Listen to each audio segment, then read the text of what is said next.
Media literacy, the practice of discerning a piece of work broadly in the context of the social paradigm of which it is born from. It involves deconstructing the piece of media based on who created the work and what the message is. Moreover, how the message relates to the current social climate. It focuses on how the story is told, who it's intended for, and what groups are excluded or included. It involves recognizing the author's biases or what stereotypes he may have in the story. It's used to encourage ethical behaviors in people, to push for social justice. In short, it's about how the media makes them feel about it and how it affects them and the culture. Now there's a problem with that. The problem with this kind of critique is that the author's intended meaning gets lost under the rubble, so to speak. Rather than focused on what is being presented in the work itself, media literate analysts, I guess, have to reach for whatever the work means in the broader context of culture. Basically, you're just assuming what the creator is trying to convey based on perceptions they have about society at large. Say, for instance, you have like this violent race that causes destruction in the story. Well, according to these people, that author must be using that as an allegory for real life minorities. Some people use media literacy to try and see themselves in a work. Like you have two same sex characters interacting in a deep, meaningful way. Oh, they must have romantic feelings for each other. They can't just be friends. Intimacy is only conflated to sex. Now, the problem of inclusion, what no, so to speak, exclusion.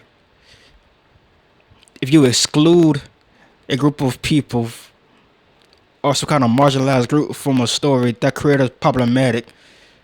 He's silencing their voices, I guess.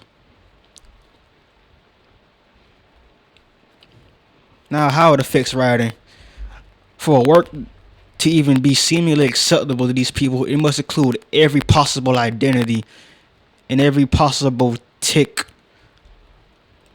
of social justice in it. Every story has to be a meta for real world issues or a subversion of problematic tropes.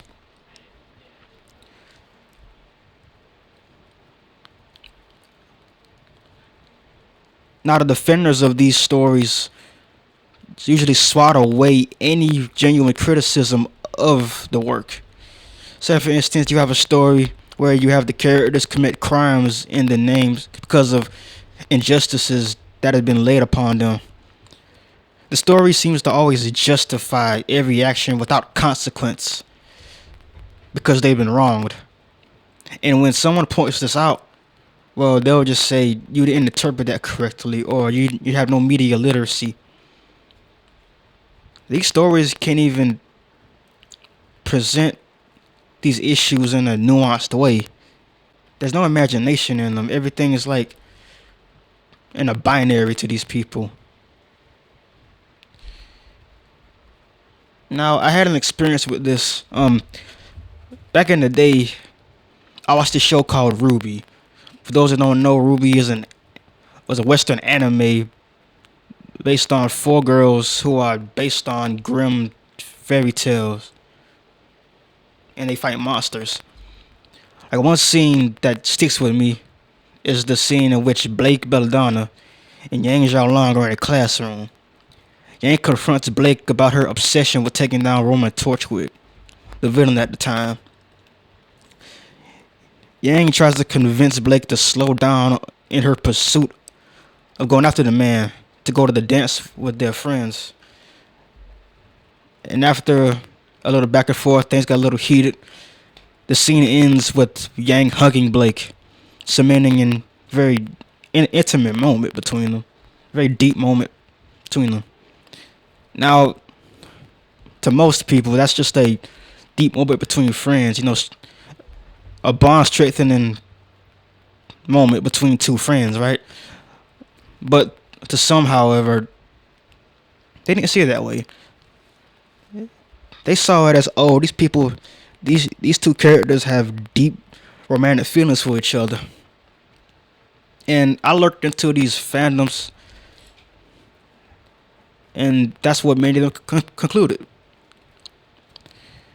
So, in the seasons on, there was a push to get these two characters together, to ship them up together. The ship called Bumblebee, I guess.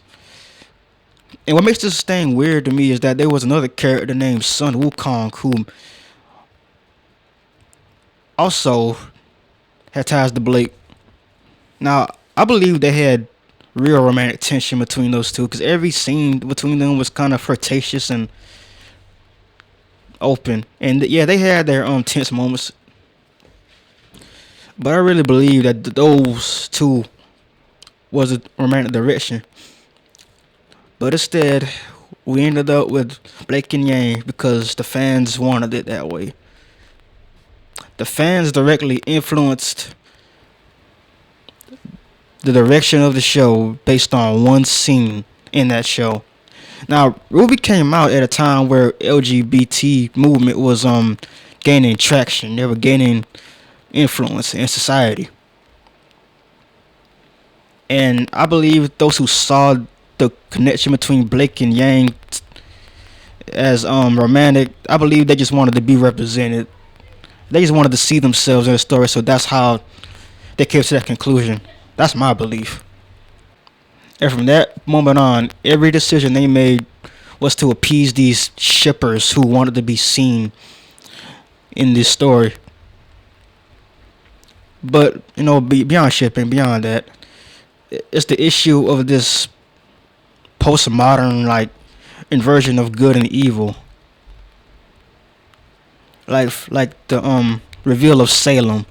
Like Salem is the main villain of RWBY. And we get to see her backstory in Volume 4 with her and Ozpin, the headmaster of Beacon Academy.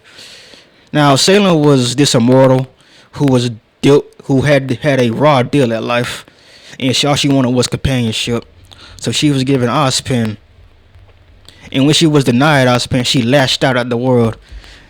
And on one occasion, she tried to make an attempt on her life.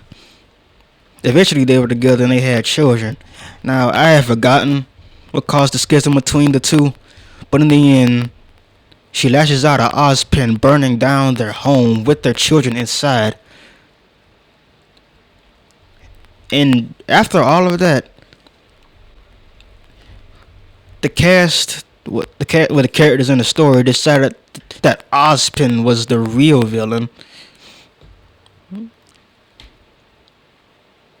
I guess he lied about stuff. I guess he didn't tell them everything about Salem, I guess, and that's why he was the villain.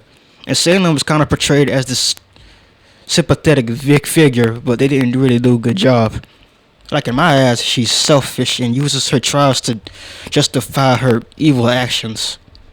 And if possible, if the story ends, she may be forgiven for her actions and maybe given a redemption arc.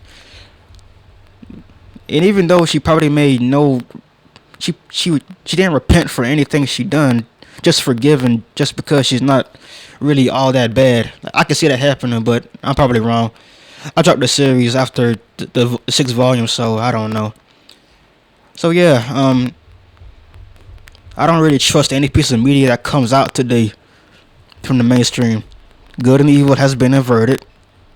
Works are made with the idea to artificially include every marginalized group, for the sake of diversity. The shows are lazy, and they ain't got no charm to them because they don't want to offend anyone, or some might analyze the story way too deep and get the wrong lesson from them. And everything must be a symbol of social justice. This way of storytelling has gone on far enough, and people are over it. But you know me, I might watch the new Michael Jackson biopic. Who knows? But yeah, that's just my opinion. Let me know in the comments what you think. And later.